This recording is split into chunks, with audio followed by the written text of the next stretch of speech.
हरियाणा की हर अपडेट के लिए बेल आइकन दबाएं और सब्सक्राइब करें STV हरियाणा न्यूज। नमस्कार, स्वागत है आपका हरियाणा न्यूज पर और सुपरफास्ट 100 लेकर मैं हूं आपके साथ संदीप निरंजन सरकार। पीएम मोदी 24 जून को जम्मू कश्मीर की सभी राजनीतिक पार्टियों के साथ दिल्ली में बैठक करेंगे। इसके लिए पीएम मोदी की ओर से जम्मू कश्मीर के सभी नेताओं को निमंत्रण भेजा गया। बैठक के लिए जम्मू कश्मीर के सभी राजनेताओं को फोन पर निमंत्रण मिला है। 24 जून को पीएम आवास पर होने वाली बैठक में भाग लेने के लिए फारूक अब्दुल्ला और महबूबा मुफ्ती सहित जम्मू कश्मीर के नेताओं से संपर्क किया गया। बैठक के लिए जिन नेताओं को बुलाया गया है उन्हें कोरोना नेगेटिव RT-PCR रिपोर्ट देने को भी कहा गया। तयशुदा कार्यक्रम के मुताबिक सर्वदलीय बैठक 24 जून को दोपहर 3 बजे होगी। बैठक में शामिल होने के लिए जम्मू कश्मीर की मुख्य राजनीतिक दलों के अलावा दूसरे छोटे दलों के नेताओं को भी न्योता दिया गया।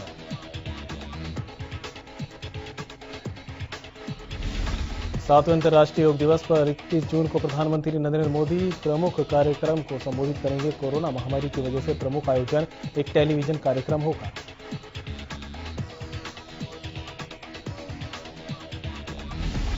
अंतर्राष्ट्रीय योग दिवस की नोडल एजेंसी आयुष मंत्रालय द्वारा जारी बयान के मुताबिक इस साल मुख्य थीम स्वास्थ्य के लिए योग यानी योग फॉर वेलनेस है। अंतर्राष्ट्रीय योग दिवस दुनिया के करीब 190 देशों में मनाया जाएगा। लाखों योग प्रेमियों ने अपने घरों से इस आयोजन का हिस्सा बने। पंचकूला में मुख्यमंत्री मनोहर लाल ने मोरनी हिल्स के पास टिक्करताल क्षेत्र में पैराग्लाइडिंग, पैरासेलिंग, ट्रेकिंग और दूसरे एडवेंचर्स गतिविधियों का निरीक्षण और ट्रायल किया। इस मौके पर सीएम मनोहर लाल ने टिक्करताल में मिल्खा सिंह के नाम से क्लब बनाने की घोषणा की। सीएम मनोहर लाल ने कहा कि जल्द ही क्लब का गठन होगा और सभी एडवेंचर स्पोर्ट्स का संचालन यहीं से होगा।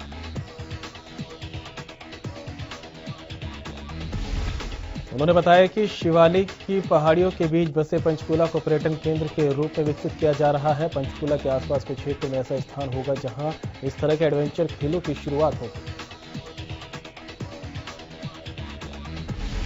पलवल में इनेलो कार्यकर्ता मीटिंग को संबोधित करने पहुंचे। इनेलो नेता अभय सिंह चौटाला ने कांग्रेस और बीजेपी पर जमकर निशाना साधा। अभय ने कहा कि कांग्रेस और बीजेपी आपस में मिली हुई है और राज्यसभा के चुनाव में एक दूसरे को लाभ पहुंचाने का काम करती है। उन्होंने कहा कि आने वाले दिनों में इनेलो पार्टी को ग्राम स्तर और बूथ स्तर पर मजबूत करने का काम किया जाएगा, जिसका असर आने वाले चुनावों में दिखाई देगा। बता दें कि अभय इन दिनों पार्टी को मजबूत करने में जुटे हैं, जिसके लिए उन्होंने पार्टी कार्यकर्ताओं के साथ बैठक की और कार्यकर्ताओं को पार्टी को मजबूत करने के गुर सिखाए। देश में लगातार घट रहा कोरोना का कहर। बीते 24 घंटे में 58,419 नए कोरोना के मामलों की हुई पुष्टि। एक दिन में 1,576 मरीजों ने गंवाई जान। हरियाणा में कोरोना संक्रमण की रफ्तार हो रही कम। 24 घंटे में 170 नए मरीजों की हुई पहचान। एक दिन में 33 लोगों ने गंवाई जान। 24 घंटे में 400 कोरोना मरीज हुए थे। इंटरनेशनल मार्केट में तेजी के बाद पेट्रोल डीजल की कीमतों में आज फिर बढ़ोतरी देखने को मिली है। सरकारी ऑयल कंपनियों ने रविवार को भी पेट्रोल डीजल के दाम में इजाफा कर दिया है। पेट्रोल की कीमतों में 29 पैसे और डीजल में 28 पैसे प्रति लीटर का इजाफा देखने को मिला। इस बढ़ोतरी के बाद राजधानी में पेट्रोल की कीमत 97 रुपये 22 पैसे प्रति लीटर और डीजल 87 रुपये 97 पैसे प्रति लीटर हो गया। सिंघू बॉर्डर पर चल रहे किसान आंदोलन में अब आगामी रणनीति तैयार करने के लिए संयुक्त किसान मोर्चा की अहम प्रेस कॉन्फ्रेंस हुई, जिसमें फैसला लिया गया कि 24 जून को खेती बचाओ लोकतंत्र बचाओ नाम से राज्यपालों को ज्ञापन सौंपकर राष्ट्रपति से 3 कृषि कानूनों को रद्द करवाने की मांग करेंगे। वहीं छत्तीसगढ़ के सुकमा में चल रहे आंदोलन का संयुक्त किसान मोर्चा ने अपना समर्थन दिया। कोरोना संक्रमण को रोकने के लिए लगाए गए लॉकडाउन की मार पूरे देश में झेलनी पड़ रही है। अलबत्ता देश का किसान वर्ग भी लॉकडाउन की मार से छूटा नहीं रहा।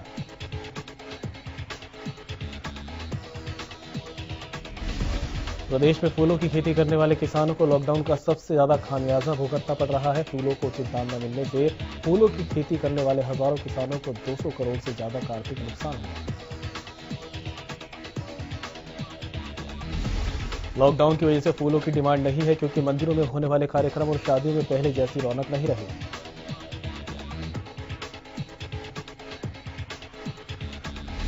फूलों की डिमांड कम होने से जींद में तैयार फूलों की खेती को ट्रैक्टर चलाकर नष्ट करना पड़ा। किसानों ने बताया कि कोरोना महामारी के चलते पिछले वर्ष और इस वर्ष भी फूलों की खेती करने वाले हजारों किसानों को बड़े स्तर पर नुकसान हुआ। लॉकडाउन के चलते आर्थिक तंगी झेल रहे किसान अब मदद के लिए सरकार से गुहार लगा रहे हैं।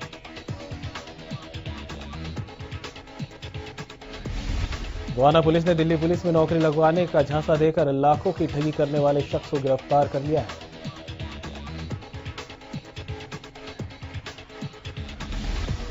मामले की जांच कर रहे गोहाना सिटी थाना के एसआई ने बताया कि पीड़ित ने शिकायत दी थी कि उसके घर पर हिसार के गांव का मोनू किराए पर रहने आया था, जिसने ठगी की वारदात को अंजाम दिया था। पीड़ित ने बताया था कि वो एक बैंक की सोनीपत शाखा में काम करता है। उसका भाई दिल्ली पुलिस में डीएसपी के पद पर तैनात है। पीड़ित ने बताया कि आरोपी ने उसे झांसा देकर कहा कि वो उसके बेटे को दिल्ली पुलिस में नौकरी लगवा सकता है। नौकरी लगवाने की एवज में आरोपी ने 12 लाख रुपए की मांग की थी। पीड़ित ने उसे 5,10,000 रुपए दिए थे, लेकिन जब उसके बेटे की नौकरी नहीं लगी और पीड़ित आरोपी से पैसे वापस मांगने गया तो आरोपी ने उसे जान से मारने की धमकी दी, जिसके बाद पीड़ित ने पुलिस में शिकायत की। पुलिस ने कार्रवाई करते हुए आरोपी को धर दबोचा। पलवल में अमृत योजना के तहत सीवर लाइनों की सफाई की जा रही है। इसी दौरान रविवार को 2 सफाई कर्मियों को जैसे ही सफाई के लिए सीवर में उतारा गया तभी दोनों बेहोश हो गए। दोनों का ऑक्सीजन लेवल कम हो गया था। इसी दौरान ठेकेदार ने अन्य कर्मचारियों की मदद से दोनों को बाहर निकाला और तुरंत इलाज के लिए अस्पताल में भिजवाया।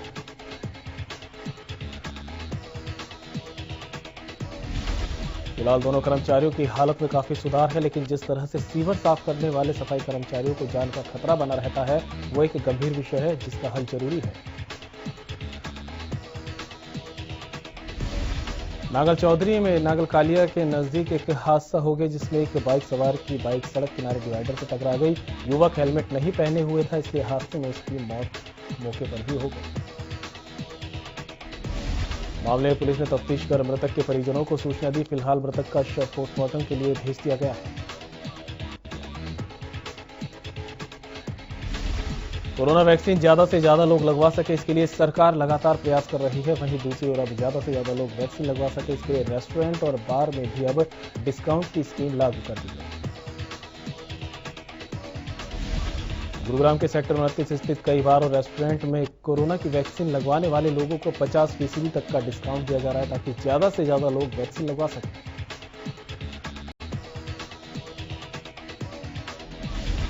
उकलाना में सड़क निर्माण में प्रशासन की बड़ी लापरवाही सामने आई है। 20 करोड़ रुपए की लागत से बनी सड़क में जगह जगह गड्ढे बन गए। मरम्मत के बाद भी सुधार नहीं हुआ।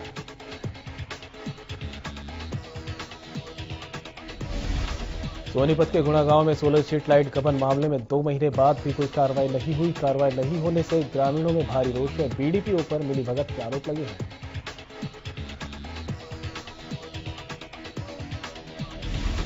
टीकरी बॉर्डर पर जिंदा जलाने के मामले में संयुक्त किसान मोर्चा की गठित कमेटी ने झज्जर पुलिस अधीक्षक राजेश दुग्गल से मुलाकात की। कमेटी में शामिल लोगों ने अधीक्षक को बताया कि यह हत्या नहीं आत्महत्या का मामला है, जिसको कुछ लोग हत्या का मामला साबित करने पर लगे हैं। कमेटी ने एक वीडियो भी पुलिस अधीक्षक को सौंपा है। कमेटी का दावा है मृतक मुकेश ने खुद तेल छिड़ककर आग लगाई, जिसमें कुछ किसानों ने उसकी जान बचाने की कोशिश भी की थी।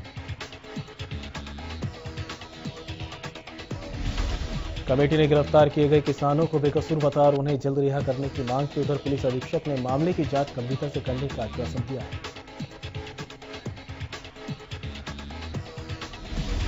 कृषि कानूनों को लेकर किसानों का प्रदर्शन लगातार जारी है। बहादुरगढ़ में किसान नेता बूटा सिंह ने कहा कि जल्द गाजियाबाद बॉर्डर पर यूपी और उत्तराखंड के किसानों के साथ बैठक की जाएगी, जिसमें बीजेपी को हराने के लिए किसान नई रणनीति बनाएंगे।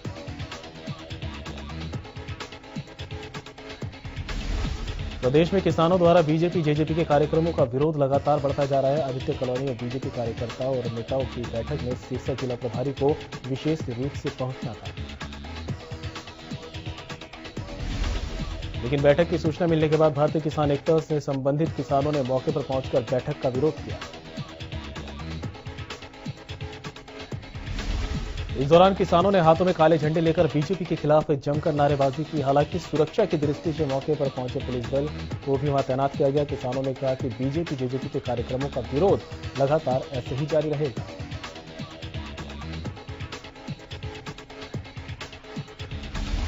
जींद में किसानों ने खटकल टोल प्लाजा पर अब पक्का कब्जा जमा लिया है। दरअसल हाल ही में आए 4 तूफानों ने हर बार किसानों के मोर्चे को ध्वस्त कर दिया था।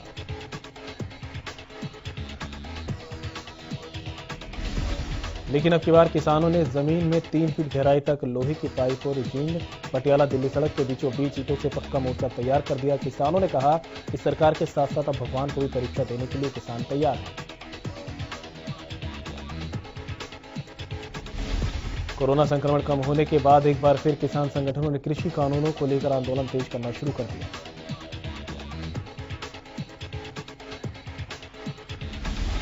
इसी कड़ी में सिंगू बॉर्डर पर आंदोलन में शामिल होने के लिए रादौर के पुराना बस अड्डे से अखिल भारतीय किसान सभा से जुड़े किसानों का एक जत्था रवाना हुआ। इस दौरान किसानों ने कृषि कानूनों का विरोध करते हुए जमकर नारेबाजी की। इस अवसर पर अखिल भारतीय किसान सभा के जिला प्रधान जर्नैल सिंह सांगवान ने सरकार पर आंदोलन को कमजोर करने का आरोप लगाते हुए कहा कि भले ही सरकार आंदोलन को कमजोर करने की कोशिश कर रही हो, लेकिन जब तक किसानों की मांग पूरी नहीं होती तब तक आंदोलन जारी रहेगा। गोहाना के बीच पड़ी गांव के ग्रामीणों ने निर्माणाधीन ग्रीनफील्ड हाईवे पर धरना शुरू कर दिया। स्थानीय लोगों की मांग है कि खेतों में आने जाने के लिए सर्विस रोड की बजाय रास्ता देकर एक पुल का निर्माण कराया जाए। इस मांग को लेकर उन्होंने डीसी को भी पत्र लिखा है। ग्रामीणों का कहना है कि उनको अपने खेतों में काम करने के लिए रोजाना आना जाना पड़ता है और उनके खेतों में आने जाने के लिए क्रॉसिंग नहीं है, जिसकी वजह से उनको काफी परेशानी का सामना करना पड़ेगा। जींद खटकल टोल से किसान नेताओं ने एक और बयान जारी किया जो सरकार की दिक्कतों को बढ़ा सकता है। किसानों का कहना है कि नगर निकाय चुनाव और पंचायत चुनाव में सर्वसम्मति से प्रतिनिधि चुने जाएंगे। किसानों का कहना है कि ऐसा करके एक नया इतिहास रचा जाएगा। सर्वसम्मति से सरपंच चुनने के लिए गांव-गांव में कमेटियां तैयार की जा रही है। किसानों ने कहा कि जो प्रतिनिधि सरकार की तरफ से चुनाव मैदान में उतरेगा उसका बहिष्कार किया जाएगा। संयुक्त किसान मोर्चा के आह्वान पर किसान संगठन प्रदेश भर में बीजेपी और जेजेपी के नेताओं का लगातार विरोध कर रहे हैं। करनाल स्थित जैन आराध्य मंदिर में ब्लैक ब्लड कैंप कार्यक्रम में बीजेपी प्रदेश अध्यक्ष ओपी धनखड़ और खेल मंत्री संदीप सिंह के आने की सूचना मिली थी।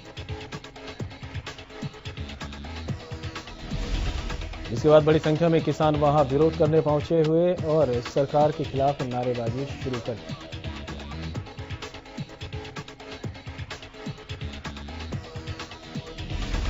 मैम कस्बे के लोग पिछले काफी समय से पानी की समस्या से जूझ रहे हैं, जिसको लेकर लोगों ने प्रशासन के खिलाफ जमकर नारेबाजी की।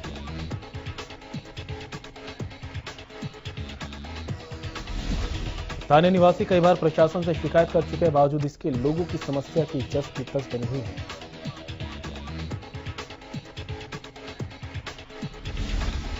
एनजीटी ने बिना एनवायरमेंट के साथ फॉर्मल्डिहाइड प्लांट्स बिना क्लियरेंस के चल रहे हैं।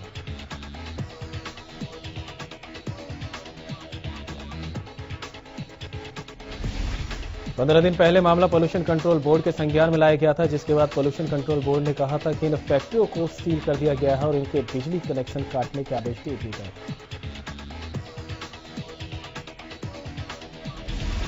लेकिन अभी भी इन प्लांट्स में दिन रात हलचल देखी जा रही है और रात को भी ये प्लांट चल रहे हैं। तो वहीं इस मामले में बिजली विभाग के सुपरिटेंडेंट इंजीनियर ने बताया कि उनके विभाग को जो भी पत्र मिलता है उन आदेशों का पालन करवाया जाता है। अब उन्हें पोल्यूशन विभाग की तरफ से पत्र मिला है और जल्द ही सभी प्लांट्स के बिजली के कनेक्शन काट दिए जाएंगे।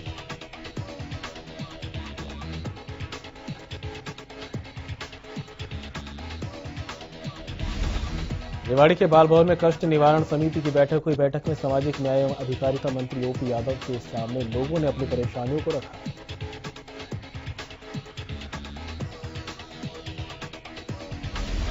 पंचकूला की झूरीवाला डंपिंग ग्राउंड का विरोध लगातार जारी है। हरियाणा के पूर्व मुख्यमंत्री चौधरी चंद्रमोहन के नेतृत्व में कांग्रेस पदाधिकारी और कार्यकर्ता भी विरोध प्रदर्शन में शामिल हुए।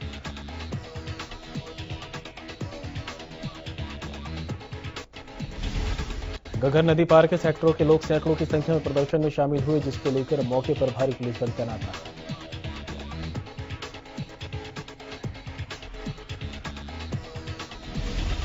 फरीदाबाद के जिला उपायुक्त के आदेशों के बाद रविवार को शहर के सभी बाजार बंद नजर आए। देर शाम को आए आदेश के बाद बाजार भले ही बंद कर दिए गए हो, लेकिन व्यापारियों में खासी चिंता देखी जा सकी। लॉकडाउन के बाद बाजार खुलने पर व्यापारियों ने राहत की सांस ली थी, लेकिन रविवार को दुकानें बंद करने के आदेश से व्यापारी एक बार फिर से परेशान हो गए।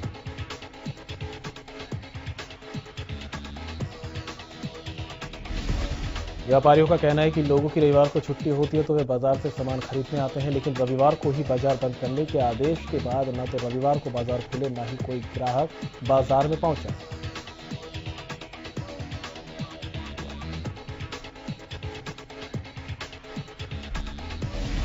दुकानदारों के साथ साथ लोगों के माथे पर भी चिंता की लकीरें हैं, क्योंकि छुट्टी में ही वे घर का सामान लेने बाजार जा सकते थे, लेकिन अब बाजार के रविवार को बंद कर दिया गया।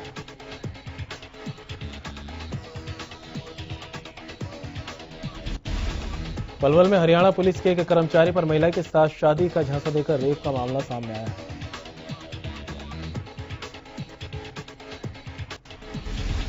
रादौर में पीएम किसान सम्मान निधि पाने वाले ऐसे किसानों की मुसीबतें बढ़ गई हैं, जो या तो इनकम टैक्स पे है या फिर ऐसे रिटायर्ड कर्मचारी हैं जो कि 10,000 से ज्यादा पेंशन पा रहे हैं। इसके अलावा ऐसे किसानों को भी सम्मान निधि वापस करनी होगी।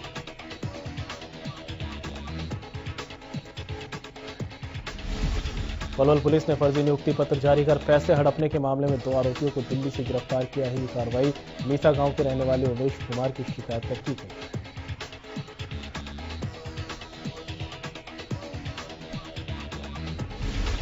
शिकायतकर्ता ने कहा था कि उसने अदालत में 4th क्लास की नौकरी के लिए आवेदन किया था। उसे वेटिंग लिस्ट में रखा गया था और बाद में फर्जी नियुक्ति पत्र जारी करके 26,000 रुपए हड़प लिए गए।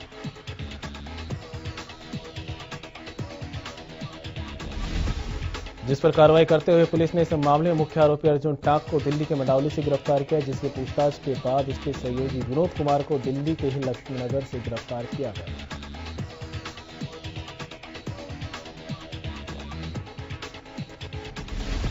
हालांकि अभी एक आरोपी फरार है जो मथुरा का रहने वाला है, जिसकी तलाश की जा रही है। पुलिस का कहना है कि तीसरे आरोपी को भी जल्द गिरफ्तार कर लिया जाएगा।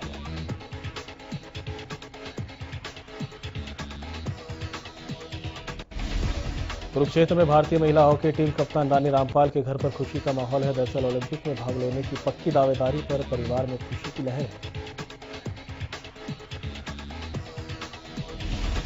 इस खुशी के पल को लेकर रानी रामपाल की माता का कहना है कि उनकी बेटी ने खेलने के जुनून से ये मुकाम हासिल किया और उन्हें पूरा यकीन है कि उनकी बेटी अब मेडल भी जरूर लाएगी।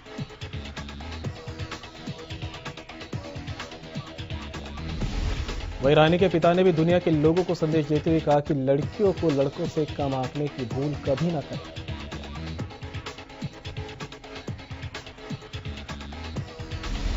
गोवाना में चोरों के हौसले लगातार बुलंद होते जा रहे हैं, जिसके चलते आए दिन शहर में चोरी की घटना बढ़ती जा रही है।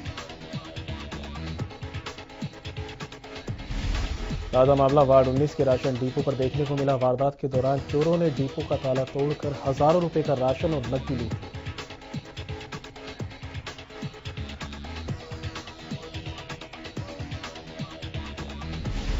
वहीं डिपो संचालक का आरोप है कि कई बार पुलिस को कॉल करने के बाद भी पुलिस मौके पर नहीं पहुंची।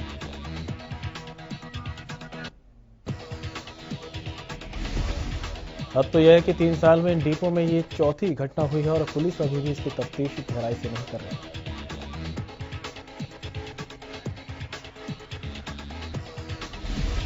जींद के कंडेला गांव से 25 वर्षीय विजेंद्र के गायब होने के मामला जो है तूल पकड़ता जा रहा है। आपको बता दें कि करीब 5 महीने से युवक लापता है, जिसका अभी तक कोई सुराग नहीं लगा, जिसको लेकर ग्रामीणों में रोष बना हुआ है।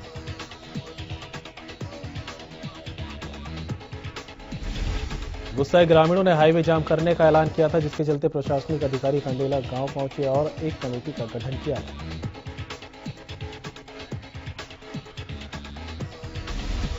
रोहतक के गांव बोहर में एक विवाहिता ने घर में फांसी लगाकर खुदकुशी कर ली। बताया जा रहा है कि महिला ने घरेलू कलह की वजह से खुद को फांसी लगाई।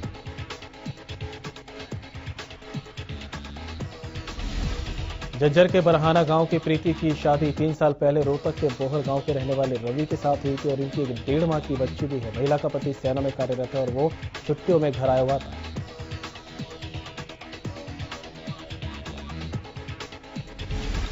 इस दौरान किसी बात को लेकर दोनों का आपस में झगड़ा हुआ, जिसके बाद महिला ने खुदकुशी कर ली। घटना की खबर मिलते ही महिला के मायके वाले भी बोहर गांव पहुंचे। महिला के परिजनों ने ससुराल पक्ष पर महिला की हत्या करने के आरोप लगाए हैं।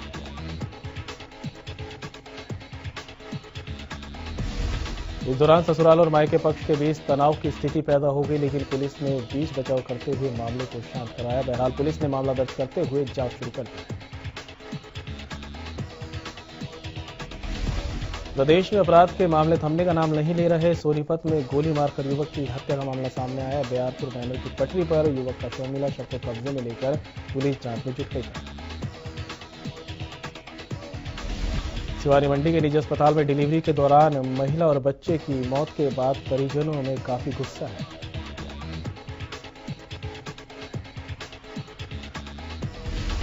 परिजनों का आरोप है कि अस्पताल के डॉक्टरों ने इलाज में लापरवाही की, जिसकी वजह से दोनों की जान चली गई।